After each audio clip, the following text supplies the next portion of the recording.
Well, if you still have breath in your lung, there's something to be grateful for. And when you express gratitude, it's almost like a cheat code. I actually don't think fear is a bad word. I love to be fearful. It's like you need a partner who pisses you off just enough where it doesn't cross the edge, right? And so we've learned to be able to hold each other accountable and remind each other of what's needed of us. And we're not afraid to have that conversation often. Like your circle is way bigger than just yourself, right? You know, there's a lot of people that get impacted by the decisions that you make. So you have to protect your decisions. Kind of lonely on the last mile. It's lonely out there. So I know it's going to happen. I know it's going to be hard. I know I'm going to get pushed back. I know I'm going to have to figure out a way to pivot and move, but that's a part of it. But if there's still time left in the game's not over.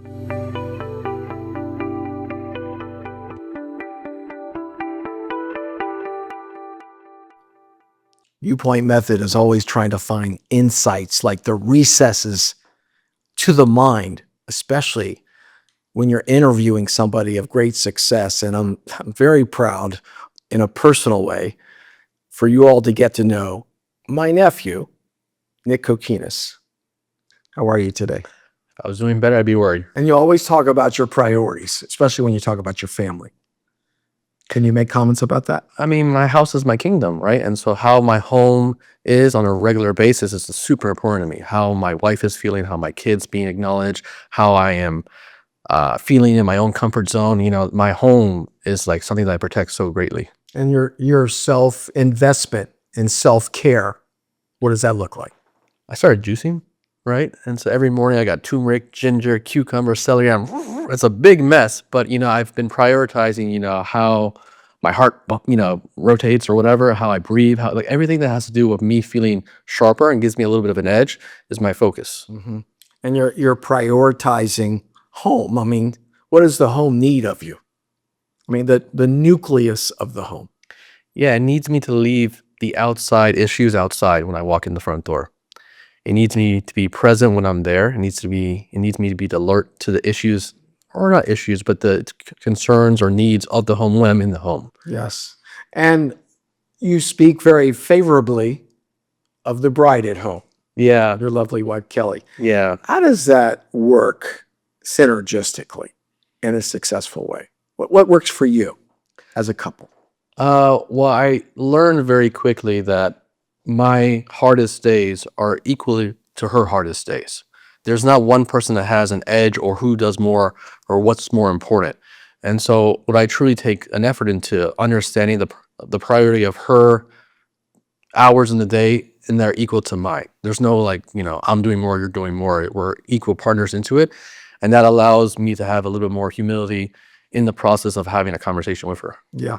And how do you all keep each other accountable to the relationship and the demands of the family and the business? I think you taught me this. Like, you need a partner who pisses you off just enough where it doesn't cross the edge, right? Mm-hmm. And so we've learned to be able to hold each other accountable and remind each other of what's needed of us.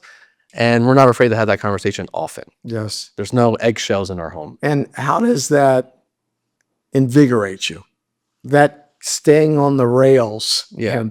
And it's not always easy, right? What part is not easy, and how does that invigorate you in the long run? Well, you know, we all have lived our own life, and we all kind of know what we can take and what we can tolerate. And having a partner who understands your capabilities to wander off and reel you back in, it just keeps me in line. Yeah. And you see that value over a period of time. It's not always easy, right? Well, we're not here to take up the easy. Yes. You know, if it was easy, I'd be tempted to be out of shape. I'd be tempted to sleep in. I'd be tempted to work 9 to 5 only and not expand my horizon. I mean, you know, I'm not searching for necessarily happiness. I'm searching for peace, right? And, you know, what's required of peace is a great sacrifice. Yeah. And your investment in your physical well-being, what does that look like? Well, you know, I like to work out, right? You know, I'm not a huge guy, but I'm lean and I'm intentional about it. A few years ago, I went to the doctors and I said, "You have high blood pressure." I'm like, "Really? I have high blood pressure? Take this medication." I was like, "I don't know if I want to take that medication."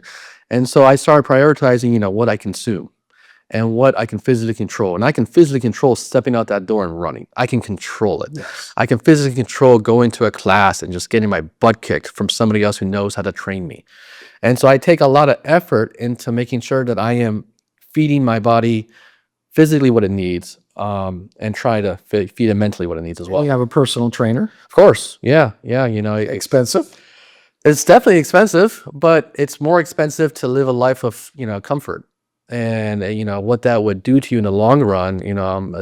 It's so much more expensive to not have a trainer, in my opinion. Like the temptation is to sit back and relax and say, "Oh, I have a long day yesterday.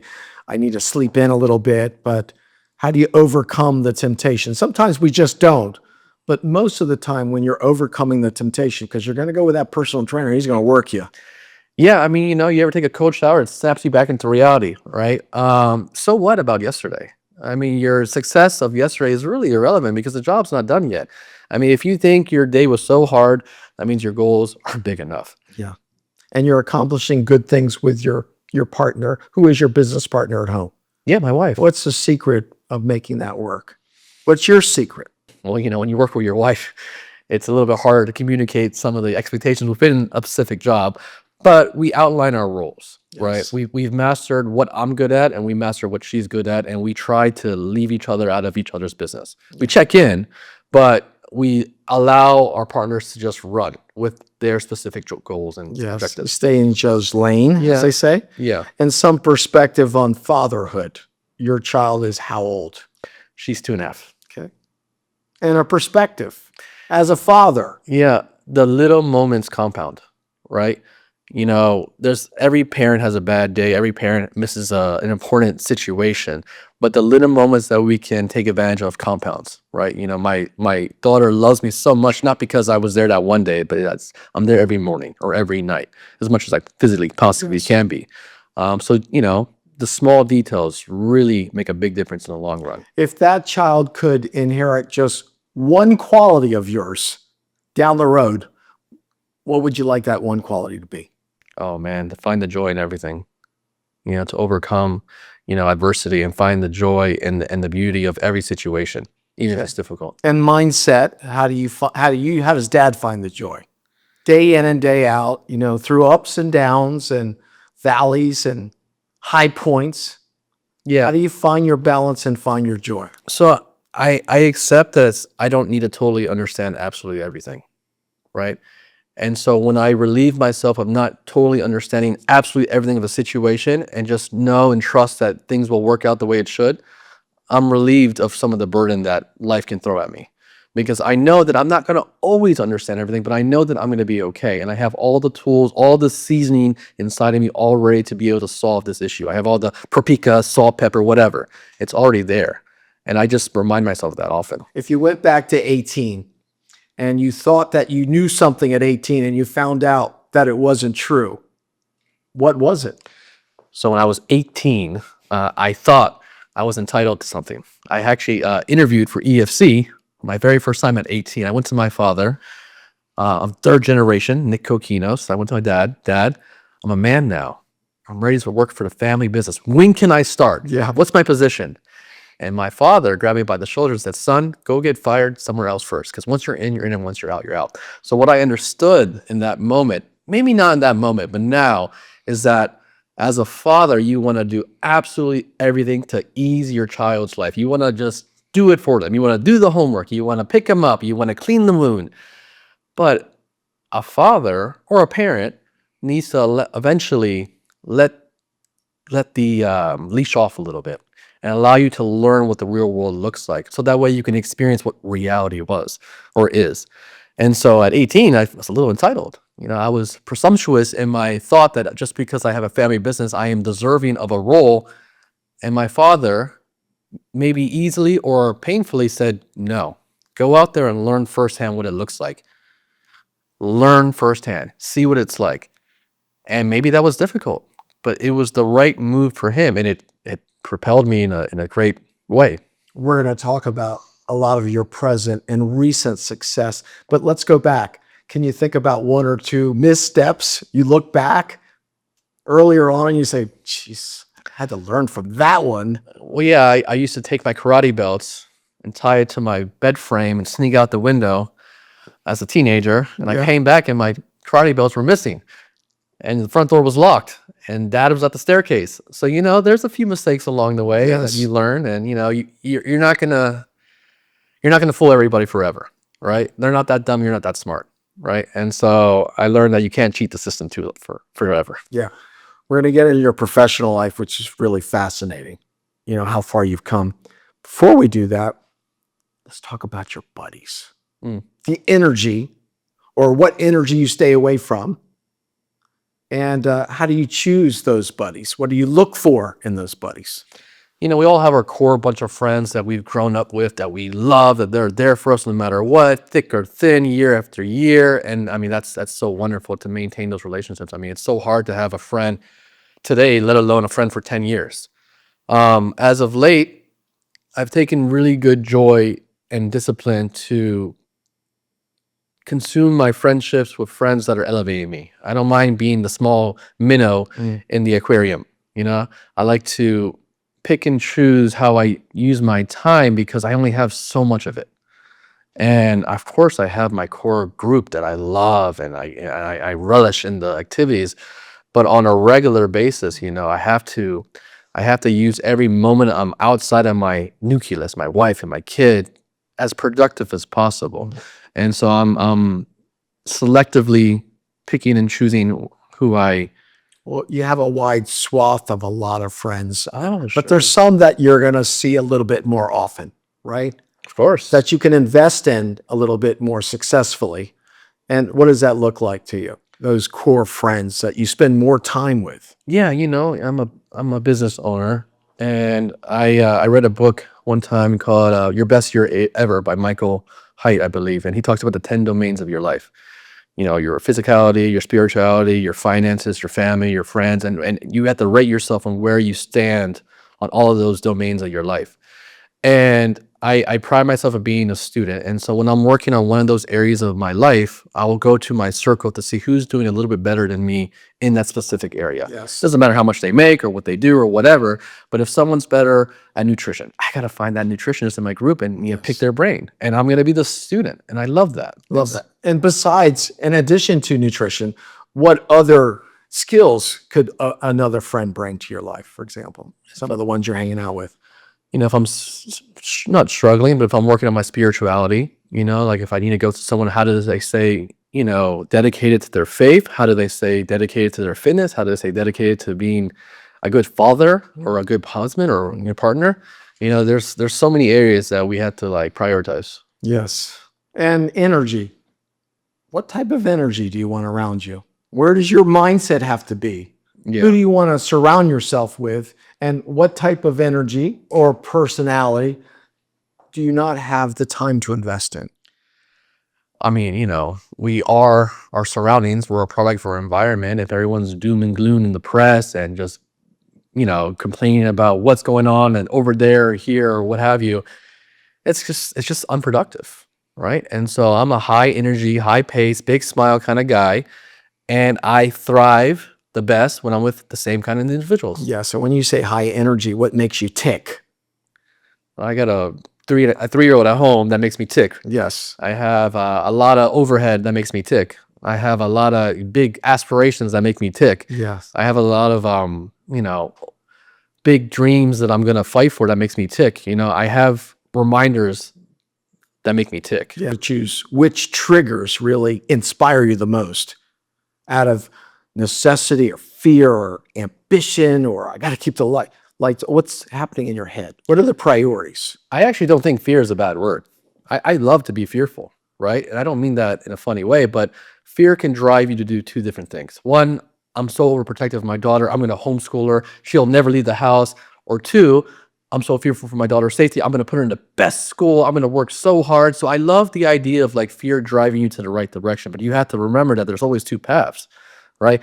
And so I am a little bit triggered by fear, but in a healthy way. And it inspires me to do the necessary work to be able to get the best outcome and approach it with like, you know, all right, I was afraid of this. So that way I prepared and I executed it in this manner. And what keeps you consistent and continuous and committed? Yeah, I mean, the work's not done, right? So I don't put a goal or a finish line on many of my goals, right? And so I just constantly keep pushing the goalpost a little bit further. I kind of control my excitement. I don't get overly enthusiastic when I accomplish something. It's just another check mark along the way to the finish line, which is way down there that I can't even see yet. So I guess I don't even view it that way. I just know that the work isn't done yet. We're going to talk about your professional life, but when you're talking about long game, what is the long game in the big picture? What does that look like? Describe it. Oh man, it's being a grandfather. It's being around the fireplace with the grandkids. I mean, with my significant other, right? For me to get to that, right? To be a grandfather and with my same partner now with grandkids, a lot of good has had to happen because even if you're family, it's not locked in and guaranteed, right? And to be in a relationship long term for 20, 30, 40 years, that takes everything. Yes. And to get to that, it requires so much of you. That's the end goal, to be around the fireplace with the kids and the grandkids and my partner and just relishing in that family moment. But it takes all of you for a long time. Yes. And how do you want your wife to feel about herself when you're in her presence? Oh, protected, safe, loved, acknowledged, assured that, if I'm making a decision for the family, it's the right decision. Even if it doesn't always feel right, the trust, I want to be there. And the temptation to say it's all about me, like my day is more important than the other person's day. What stirs in your head when I say that? Well, you're going to have a grumpy wife if you think about it that way.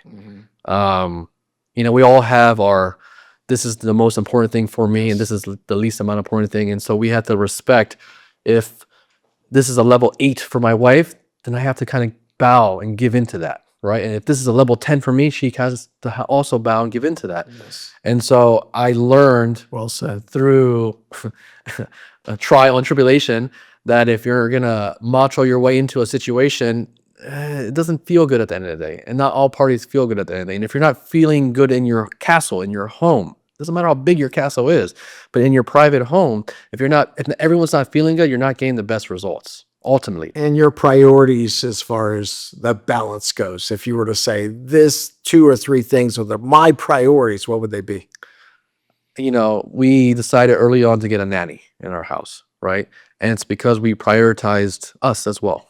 And so we date every Monday night. We go to the movies, we go get dinner, we laugh, we have a glass of wine, we do whatever, we take a walk, but we have that time for ourselves. And it's like a religion to us. We make sure that there's always me and you time. And especially when things are busy, especially when things are hard, there has to be the you and I time in order for us to get back to where we need to be so that we can perform the way we can perform at our optimal level. And if you are in a valley, how do you reset? I mean, sometimes healthy and sometimes unhealthy. I'm not perfect. But I've gone out and had a beer, and I've gone to the gym, right? And I've experienced how I felt after doing either or. And, so I try my best to express my frustration. We're going to talk about your profession. Cool. That side of the brain that makes you tick. And you came from a legacy of business people. Sure. Your father, your grandfather. Any life principles, before we get into the details of your profession, that stuck with you? Yeah. That keeps you on the rails. That was the foundation. Yeah. So, how we speak to our younger generation it's really impactful. I mean, I grew up, with my grandfather and being the patriarch of the family, my father underneath him, yourself, obviously. And, you guys were echoing the same phrases to us all the time. And, we don't really pay attention to it at that moment. But a decade or two later, you find yourself when you're up against the corner, like, all right, I'm not here to take up the easy.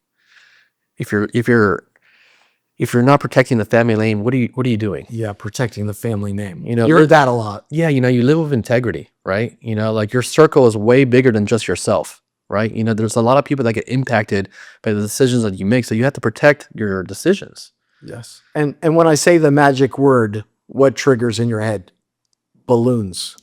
Yeah, so Papa Nick, our grandfather or my grandfather, he said you have to have multiple balloons in the air at all times in case one pops, it doesn't deflate you, right? And what he means by that is that you have to have multiple streams of income, right? Because you can't be relying on one source, because if that source ever changes because the world, so whatever, you're really out of place. And how'd you implement the balloons in your own life, in your own profession? Yeah, so I have 3 sources of revenue right now. I have 3 full-time careers, right? When I was early in my career, I became an insurance agent. And gratefully, I've done well in the insurance space. I've brought on a lot of agents that work with us, and that's been a great consistent revenue stream for myself. I've Early on when I met my wife, she had a goal to be a business owner, and we were trying to figure out which business that we were going to get into. Are we going to buy a laundromat, or are we going to have a retail store? What are we going to do?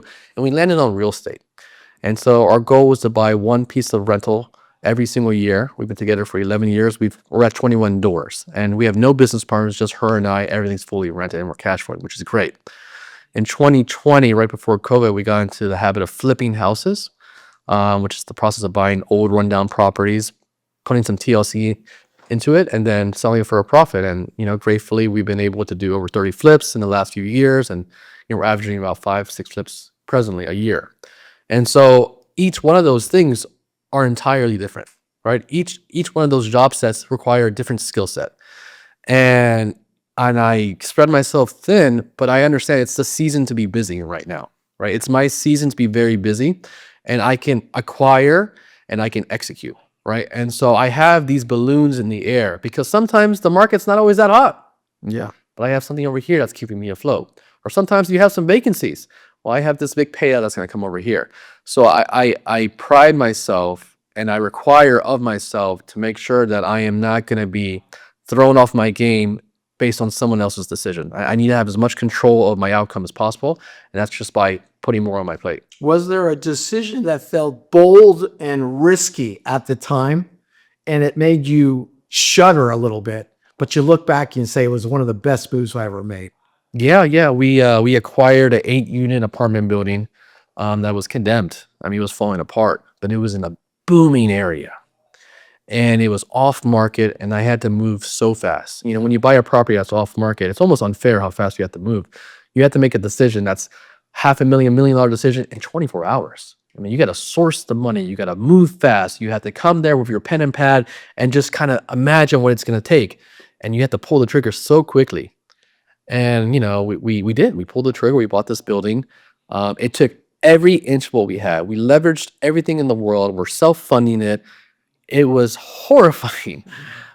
And, and my wife's pregnant at the time, we're thinking about diapers and milk and what have you. And I'm like, oh my God, how are we going to pull it off? But we stayed the course. What happened during that real estate reconstruction where you put down your pen and says, I don't believe I'm in this situation? Oh, One of those moments. I mean, stop orders from the permit office. We had an HVAC technician who robbed us. I mean, there's a lot that happened. I mean, there's a lot of ingredients to get to the finished product. Nick, but there's always resistance that's coming at you. There's always resistance. And you said we're not here to take up the easy. So how do you overcome the resistance? I mean, it's a lot of pressure. Yeah, I mean, It's kind of lonely on the last mile. It's lonely out there. I'm grateful that I got into business kind of young. And when I've had very difficult moments, I was a little naive. I just assumed that this is what business is about. This is what's supposed to happen. I'm going to have days where I got punched in the face or in the gut. I'm like, oh my God, that was a rough day, but that's part of it. Yes. I understood that maybe naively that I should anticipate these bad days. So I know it's going to happen. I know it's going to be hard. I know I'm going to get pushed back. I know I'm going to have to figure out a way to pivot and move, but that's a part of it. Was there a day where you felt a little more presumptuous, but now you're maybe a little more measured? Does that resonate with you? Yeah, I mean, you have to be scientific with big decisions, right? I try to remove all the emotions out of decisions I need to do for the family or for the business, right? I don't want to will something to be, because when I've willed it to be, boy, I'm living on the edge. Yeah. And scientifically, like you have a real estate deal, what might be the analytics that you now look at more closely? Yeah, so I'm in DC, Maryland, Virginia area, right? And so I have like 6 checklist items that I look at every property if I'm going to keep it or if I'm going to flip it. Some are, how does the neighborhood look? Are you the oldest, ugliest house on an upcoming neighborhood, or are you the best looking house on a very decrepit neighborhood? It plays a factor. How close is it to Washington, D.C.? You like D.C. or you don't, but the money's there, right? How's the school district in the area? Can you convert the house into a duplex? Can you have multiple streams of income coming into that house? There's a lot of ways to look at the property that you have to do without emotions. It just has to check the box. And if it doesn't, it is what it is. You can't fall in love with a project. You have to make the project be the right project. I love that. Let me ask you, let me go back to some of your peers the people that you know of Sure. that might be on your outer sphere, there are 2 or 3 of their pending challenges that are reoccurring that you see that the viewers could say, yeah, I understand that. Yeah. It all comes down to, what's going on in your household. How are you feeling inside your house? How's your partner feeling? Are you guys on the same page? Are you guys working on this together or working on it separately? And then two, how are you managing the dollars that are coming into the house? Being able to make a great amount of money and allocate it appropriately is really difficult, because the temptation is to, oh, I did it. I got gross dollars coming in. I got gross dollars. Let me spend this, baby. What's the misconception of that? Well, there's net and there's gross, right? There's taxes that are due after net. You have to realize that money without intentions or discipline could be a huge problem. Nobody taught me that. Okay. What do I do? Teach yourself now, change up your circle. I mean, it is what it is, what happened yesterday. It really is. I mean, what are you going to do? Cry about it? You have to continue to understand that no one's going to solve the problem for you. And if it's time for it to be solved, it's time for you to do something about it. Yeah. But your insurance dollars coming in, your projections. Sure. Your rent projections coming in. Definitely. Your risk for vacancy. Yeah. That if I buy that house and I overpay, or I'm in the market and I'm in the wrong market, like your wheelhouse of buying a flip is about what dollars would you say? Like, what do I purchase a house for? Yeah. So normally I try and stay under a $600,000 purchase and a sale to be under $1 million. That gives me the right demographic of individuals who can afford a house, like kind of not easily, but you're not in the bottom tier demographic. And there's enough of that kind of inventory in my area that will sell rather quickly. Anything above that $1 million mark, at least in this area, it's a lot of risk, it's a lot of overhead, and it moves slowly. So I'm trying to be as in and out as fast as possible. And how do you find these properties? 100 different ways, right? But there's something called a wholesaler that exists, right? And those are the guys that will call you and say, hey, I want to buy your house cash. And they're like, okay. And they finally get someone to agree. And then they find someone who can fund the deal. And they would call someone like myself. So I'm working with people that find properties that are off market, that have an owner that has recently passed away, or the house has been abandoned, or there's trees overgrown, or someone's behind on their mortgage. Someone that's in a distressed situation that's willing to make a deal. Otherwise, they normally wouldn't have. And typically when you walk into a house, what are you experiencing? It depends on the neighborhood. I've walked into the house and seen needles on the floor, right? So you're walking into a house and you're expecting to see a mess. I mean, I've walked into the house and I've seen someone brand out the house right as I walked in. So there's a lot of scenarios that you have to be mindful of. It's not a site that you want to take your daughter to. Yes. But those sites might be treasures to you. So how do you know, okay, there's some work to be done. Doesn't look really great to the eyes, but there's a little gold mine there. How do you know? Well, the easiest way to determine if a house can move is that you check the days on market in that area. It's very easy to figure out. What that means is that what amount of time does it take for a house in that neighborhood to sell? That's your proof in the pudding. That means that area is desirable. If the days on the market are 7 days opposed to 49 days, well, the 7 days is the better opportunity. So it's easy to kind of understand the comps. It's easy to understand if a project is good. The hardest thing, though, is to actually acquire the project. The second hardest thing is to find the crew that can do the work for the right price. The easiest thing is finding the money, ironically, right? Everyone says, if I had the money, I would do this. That's not the hard part. Why is that the easiest part? Well, because if you have the deal, you have the leverage, right? You can do the work yourself, or you can offload it to somebody and you can make a little cut. If you have the crew, that means you have the experience, because no crew is going to stick with you just for, being loyal. You have to understand the trade a little bit. And then if you have the deal, and then you have the way to get the job done, the crew, you can either raise the money or get a lender to give you the money so quickly because they already assess that it's a good deal. Yeah. Nick, you have this wonderful keen eye of walking into a property that's dated, but you have a way of looking at the floor plan and saying, I'm taking out that wall and I'm doing the kitchen over here. So help us with that. When you walk into a property, your talent of seeing something, visualizing, that property becomes what you visualize it to be, right? Yeah. So when you're walking in, what are the skills that you have to visualize the outcome of that? I got into real estate by default. I was a property manager for a while, right? And so that forced me to go into rental properties, commercial and residential, to understand, what it needs to take to get the place back to rent ready, right? And that gave me a basis of what things would cost, right? What it costs to refinish a floor, to paint a wall, to redo a bathroom. So I understood, the amount of effort and finances that would take to get to a place from A to B, right?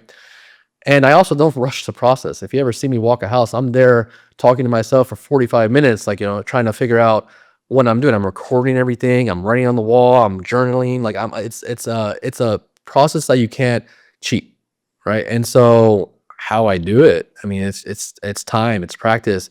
I obsess with every other house in the neighborhood. And I look at how long it took for it to sell and why did it take that long? What did it look like? What features did this house have more than mine? I am not that creative, but I am a good listener, right? I am not that smart, but I'm a good follower. And I'm not ashamed of that. I don't mind living principles that somebody else wrote. I mean, come on, no one's going to create everything. And so I just study what exists. And that allows me to make better informed decisions. Yeah. And going back to the renovation and development, you've had the same crew for a long time. Yeah. What are some of the magical ingredients of keeping that crew busy, keeping them satisfied, keeping them on point, and keeping them to produce at a certain time? Yeah, it's good and bad, right? I've had a crew for over 10 years that work for me almost every day. And that's great because at 2 a.m. if I call them, they're picking up because I am that consistent. But at the same time, you sometimes you get yourself in some bad habits. We've been dating so long. I know you want me to change, but you're already used to it. And so you had to keep your eye on the guys pretty quickly to make sure they don't lean into some bad habits. Yeah, we always say watch the store. So Sure. in your world, what does that mean to watch the store of their renovations? Yeah, I'm showing up to the house every other day. I'm bringing all the material. I am making myself more needed in the job. I haven't checked out yet, right? And that allows me to see the work that's being done, and that allows the guys to see that Papa's on site, right? But what do I do to maintain their happiness? I bring lunch. I have Christmas dinners. I give bonuses. When someone's having a moment, I really lean into it. I give them the respect. I don't overreact unnecessarily to anyone randomly. Everyone's fair ground. Okay, Nick, let's end the interview with some personal questions. Oh boy. Is that okay? Sure. Do I have your permission? What was one of the most expensive lessons you ever learned? Okay. So when you say expensive, you can obviously think about financially, or you can think about the mental taxing that it can have on you. One of the most expensive lessons I learned is when I've given people in my life more authority on what they can contribute to my life. When I've given them more leeway to interject and put their say into something when maybe it's not deserving. And you felt that maybe it was a little bit too much authority that you gave away, or too much peace? Yeah, I mean, sometimes we romanticize someone's position, and we say, well, because this person's that, they have to be right, or I have to give them the time and day. Yes. And what I've realized in my personal life is that my personal life is my home, and what I allow into my home should be very little, because a home is your peace. It's your everyday. Yes. And over time, we say we rely on our gut, or we rely on our instincts. So what does that mean to you? It's hard to have great instincts all the time, right? And so the best way to tell the future is that you look at your past.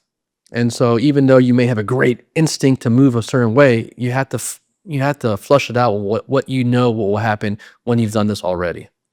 So be a little bit more patient, and take your time when it comes to making a decision. Even though if you have great instincts, just look at what's historically happened. Great. What are you trying to improve upon for yourself that nobody else knows? I want to make sure that I can get to 100 years old, right? My goal is to be here for as long as possible to make the biggest impact on the people I care about the most. And so what I want to figure out is how I can be the healthiest version of myself. And that has so much weight to me. Yes. What's a weakness that you've learned to work on that you're trying to reduce? A certain weakness. I am generally very optimistic. I am generally viewing people in the best light, like they are wonderful people. and that they're going to follow through on what they say, and that they're going to deliver on every promise they make. I generally like to live that way, but at the same time, if I am overly optimistic when someone has told you the truth about them already, you have to kind of pay attention to that. When someone tells you who they are, believe them. Yeah. And sometimes when you overly paint them in a different light, it's going to come back to bite you. How do you recover after a bad day? Um, I I quickly reflect on what's right in front of me, right? Like again, I talk about my family a lot, but when I look at them and I see the innocence and the joy and the gratitude that can express so naturally, it makes the bad days a little bit easier. It makes it worth it, right? I mean, bad days are going to come. I expect the bad days. I'm not afraid of the bad days. And I am quickly rebounding myself on the greatness that's right there. Nick, as a healing agent, as a regenerative agent, as a motivational agent, how does gratitude play into it for you, expressing gratitude? Well, we can give affirmations to ourselves, right, to kind of get us through a moment. And when you express gratitude, it's almost like a cheat code, right? I'm not doing it misgenuinely. I want to say my thanks and show my appreciation to the people I want to. But it's also like a way to like give yourself an extra edge on the situation in a very positive way. When you let people feel how grateful you are for them, you're making them feel where they should be, and they're going to see you in a better light too. And so there's a double benefit to it. You feel great to be able to praise someone that you care about, and they're going to see you in a different light as well. And overall, you both level up. Yes. And so I think it's a great way to kind of get two things done at the same time. On a personal level, what gratitude might you express as you're talking to yourself? That even though that day was tough, you did a hell of a job. Even though you didn't figure it out, you're getting closer. Even though you didn't go to the gym, you're going to go to the gym in the morning. I'm giving myself the allowance to have a little bit of grace. Yes. Nick, there might be a viewer out there that would say, well, I don't have much to be grateful for. You don't know my life. So if you were to look in the eyes of the viewer, how would you answer that? Well, if you still have breath in your lung, there's something to be grateful for. If you still have time on the clock, there's definitely something to be grateful for. If you still have an hour left, you can pivot, right? The ability to pivot is so easy. You just pivot. Right now, I'm not saying the life isn't difficult or the thing that you're working through is easy to fix, but if there's still time left in the game's not over. And Nick, in closing, we talk about how important our mindset is and our viewpoint. Viewpoint is the name of the house that your grandparents had. It was the Viewpoint, and it used to talk about, it had a beautiful view, but the message was, what is our viewpoint of how we express life and how we treat somebody and how we look at our profession and our opportunities, our viewpoint. So in closing, how is your always searching for a higher viewpoint or a better viewpoint or a more refined viewpoint help with your success? In what ways? So I know I'm never going to be able to control how other people think. I can try and shape it. I mean, the greatest of all skills is to influence others. So I can try and shape it, but I am working very hard on how I think internally, right? What goes between my own ears. And so keeping your mind tight, focused, ready, aware of what's happening and expressing the gratitude that is right there in front of you, regardless if you want to acknowledge it or enough, is allowing me to stay a little bit more sharper every day, right? I'm trying to influence the minds of others around me. It's the greatest of all skills that I can try to obtain. But I am always working and reminding myself that right between these two ears needs a lot of work too. And so I'm allowing myself to keep my mind focused on the reality, the truth, and the good that's there. Yeah, and you were always told, whether you wanted to hear it or not, that Nick had to express three things: joy, humility, and gratitude. What stirs in your head? Really, how you talk to your younger generation ripples. It ripples, right? So being marinating in life principles from early on, or even from right now moving forward, it ripples. And in moments of weakness, you're grounded in life principles. If they're good ones, it gets you through it pretty quickly, or at least more manageably. I'm very inspired by you. I'm very inspired by your thoughts. Uh, I don't want to be condescending. I'm proud because you're a family member. Allow me to have a little bit of that with great humility. But I'm really happy that you are doing such great things, and I embrace you, and I'm inspired by you, and I'm grateful for you. Thank you. Upwards and onwards.